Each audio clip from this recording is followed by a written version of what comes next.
kati gikunukiriza okuwera emyezi ebiri bwekye yali omubaka wa munisipaali y'Ekirera Ssaabawandiisi wa PFF Ibrahim Ssemujju Nganda afuluma eggwanga era ng'abawagizi be ne bannayuganda bangi babadde beebuuza emirimu gye yagendako egimulemesezza okudda okwabwe. Okumanya ebituufu ebikwata ku mayitire ga Ssemujju twogeddeko naye nga tuyita ku mutimbagano bw'atyo n'atubulira nti okuva ewuwe yali ayolekera olugendo olutukuvu okulamaga e Mecca ng'eno yali tasuubira kumalayo nnaku zisukka 10.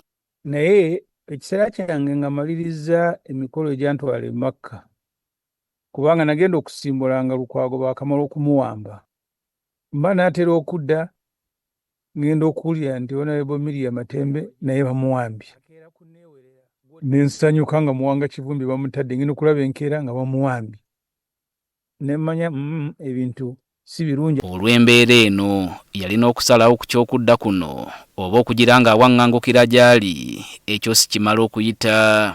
So kwe kusalawo ng'omuntu nti okudda e Uganda saawa zino mbeera nga ayeewaddeyo mu mannyo g'empologoma nensalawo okusigala eweeru nga bwengoberera embeera kubanga ng'okudda nyina okusalawo ku bintu bibiri. Okkomawo nenzija nengenda ewaka ne neekweka mu kitanda nensirikira eyo oba ogenda mu maaso n'okwogera ku nfuga embi eri mu Uganda ne bantwala mu basement y'amagye. Naye nze ndaba leader opposition Mwami Ssenyonyi mwali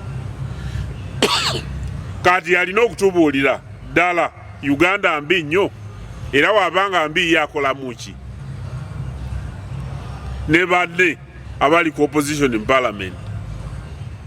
Kubanga waliwo ensonga yonna eyagala okwogerwako bagirete mu kakiiko ka parliament. Naye byogamba nti ddala Uganda eyonoonese bannayuganda basaanidde kudduka bagende ebweru. Sirowooza nti twabadde okutuuka ku leva efaanana bw'ekyo. Ono agamba ekyokubeera ku mawanga tekikosezza nnyo mirimu gye nga Ssaabawandiisi wa PFF. Oweekitiibwa Ambassador Wasabirigwa, Honorable Salam Musumba ekibiina bakitambuza.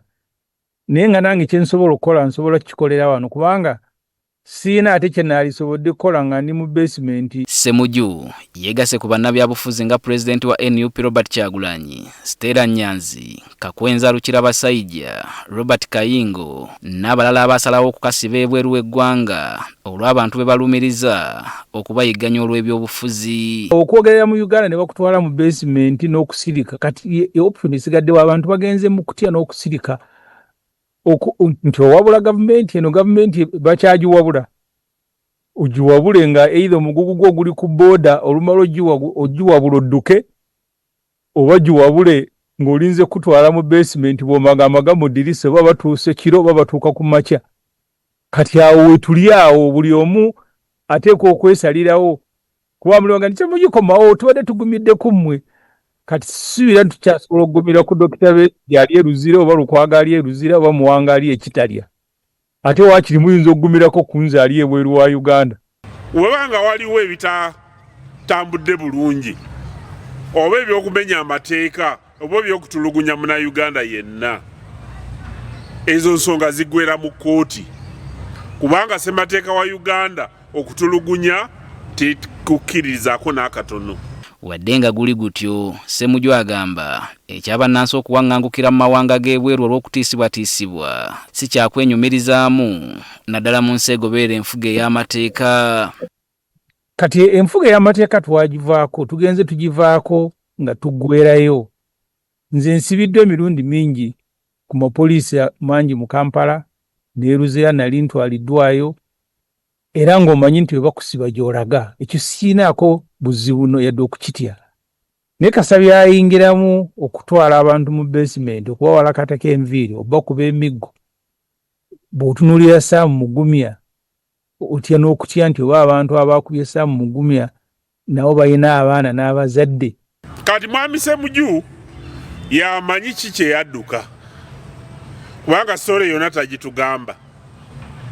Bw'anaaba avuddeyo n'atubuulira ki kye yeekengera oba oli awo bajja kumwanukula nabo abayinza okumwanukula naffe okuddamu okwetegereza ku nsonga ze. bwe tumubuuziza ku kyokudda kuno atutegeeza nti kiyinza okutwalamu akaseera naye nga kye yeekakasa nti luliba olwo wakudda. So mu Uganda tudduka mbeera tetudduka buzzi bwa misango era n'abatutaddeko embeera eno bamanyi nti tebalwanagana n'abazzi ba misango, balwanagana n'abantu abalwanyisa embeera embi eri mu Uganda.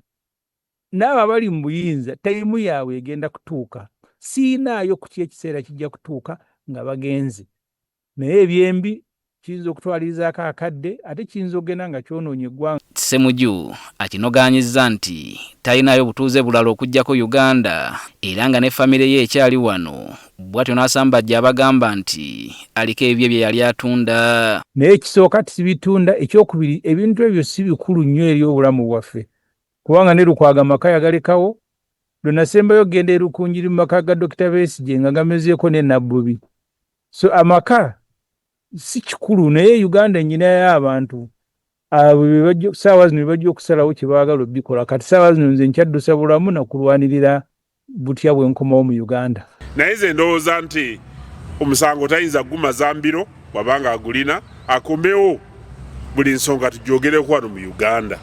Uganda y'emu ku nsi za Ssemazinga Africa ezimanyiddwa okuba n'abantu abangi abeeyunira okufuluma eggwanga mu kuyayaana kw'ebyenfuna, ebyobulamu n'ebyenjigiriza, wabula nga kati bwe twogerera n'ebyobufuzi byandibanga bigenda byegatta ku ebyo ebisindiikiriza bannayuganda ebweru w'eggwanga. Mu mbeera eno President Yoweri Kaguta Museveni azze akikkaatiriza nti mpawo mbeera esindiikiriza muntu yenna kwabulira ggwanga, ng'agamba embeera ya wano matabuta esobozesa n'omusiru asembayo okubaako kye yeekolera awatali amukuba ku mukono. Peter Serugo, NTV.